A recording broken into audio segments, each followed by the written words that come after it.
There is a place on this earth so far removed from the rest of humanity that getting there requires a 15-hour flight followed by a 6-day journey across one of the most unforgiving stretches of ocean on the planet. And even then, you can only visit if the island's administrator personally grants you permission. No airport exists. No phone network connects it to the outside world. Only 9 boats make their way there in an entire year. And yet, 242 people call it home. Not because they are stranded, not because they have no choice, but because this tiny volcanic rock rising out of the South Atlantic Ocean is the only world they have ever known, and many of them would not trade it for anything. The island is called Tristan da Cunha, and it holds a title that no other place on Earth can claim. It is the most isolated, inhabited archipelago on the planet, located precisely 1,514 miles south of the island of St. Helena. To put that into perspective, if you dropped this island into the middle of the continental United States, the nearest neighbor would still be further away than New York is from Chicago. The main island stretches just 7.5 miles across, and its cone-shaped volcano, called Queen Mary's Peak, rises 6,765 feet above sea level. It is not a large place. But what happens inside it is one of the most quietly remarkable stories of human endurance and community that exists anywhere in the modern world. The history of how people came to live on Tristan da Cunha reads less like a migration story and more like a series of accidents that somehow produced a civilization.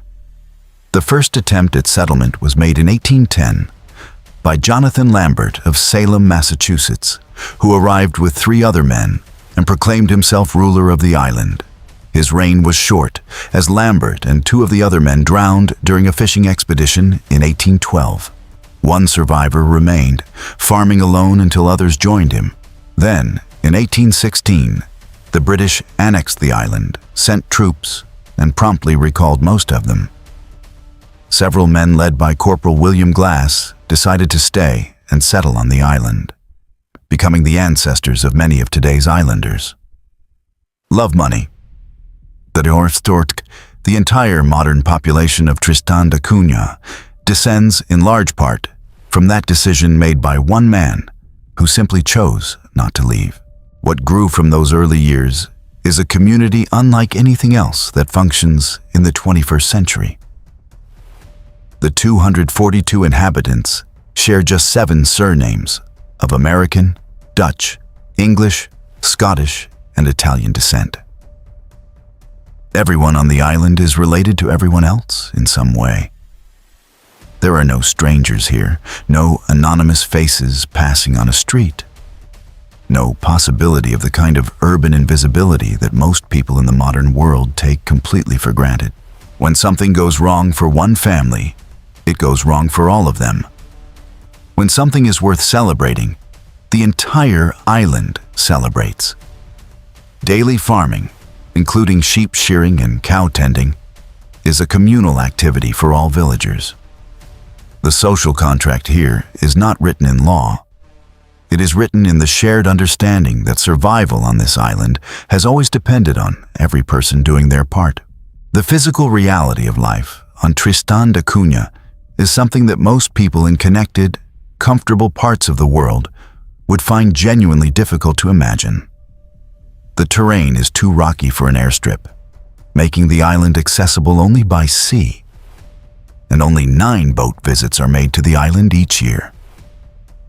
If you need something and the next boat is 3 months away, you wait.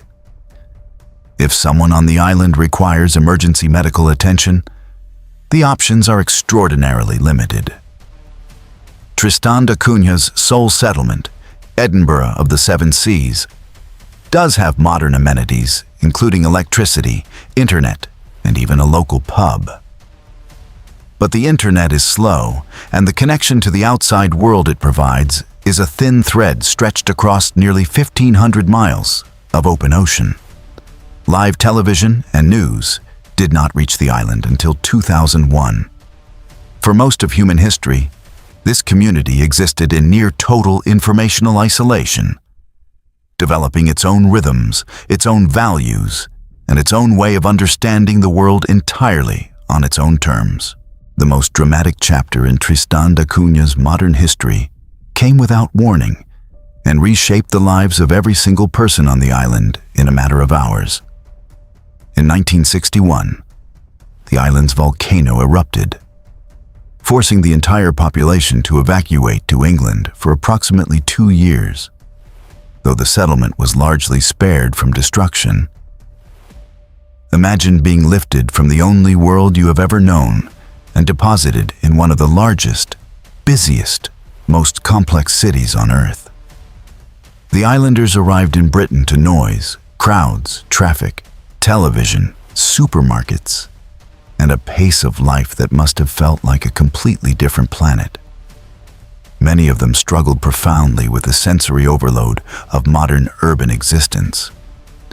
And when the evacuation period ended and they were given the option to stay in England permanently or return to their island, the answer the vast majority gave revealed everything about who these people truly are.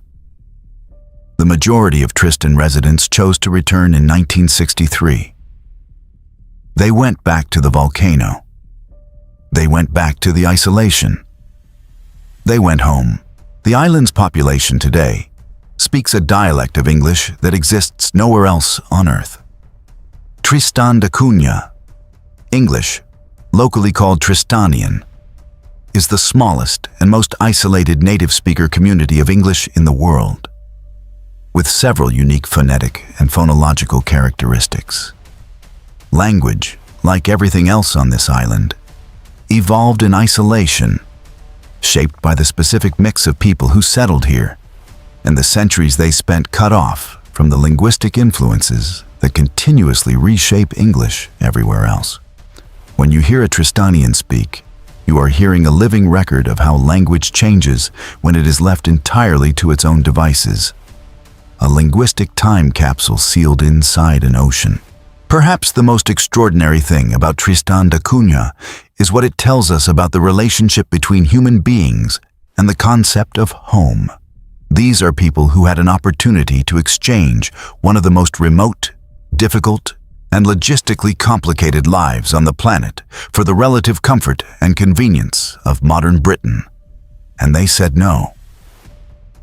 COVID-19 has never made its way onto the island. Crime, as understood anywhere else in the world, barely exists here. The community knows its children by name, watches over its elderly, and has maintained a functioning, self-sufficient society for over 2 centuries on a patch of volcanic rock in the middle of an ocean. All land is communally owned, and all Tristan families are farmers, at least part-time, working on family plots of land in an area known as the Patches. The economy is not driven by profit. It is driven by the collective need to survive and to take care of each other. The outside world has slowly been making its way to Tristan da Cunha in small, careful increments. While slow internet service is available, there is no phone network or local newspaper on the island. Social media has given the island a small window into the wider world, and given the world a small window into the island in return. Videos posted by residents show a place of breathtaking natural beauty, with cliffs dropping into churning water, penguins nesting along rocky shores, and albatrosses circling overhead in skies that carry no pollution, no artificial light, no noise except wind and ocean. The island is a wildlife paradise, with seals, albatrosses, and northern rockhopper penguins breeding on its shores. For people exhausted by the relentless speed and noise of modern life, footage of Tristan da Cunha produces something close to longing. There is a question that the story of Tristan da Cunha quietly forces upon anyone who encounters it. And it is one that does not come with an easy answer. We spend enormous amounts of our lives chasing connectivity, convenience, speed, and access, building systems and technologies designed to bring us closer together across greater and greater distances. And yet, here is a community of 242 people who have, generation after generation, chosen the opposite. They chose distance. They chose slowness. They chose a world small enough to know completely, with people close enough to trust entirely, on a piece of land that demands everything they have to give. Whether that sounds like a limitation or a kind of freedom depends entirely on who you are and what you believe a good life is supposed to look like.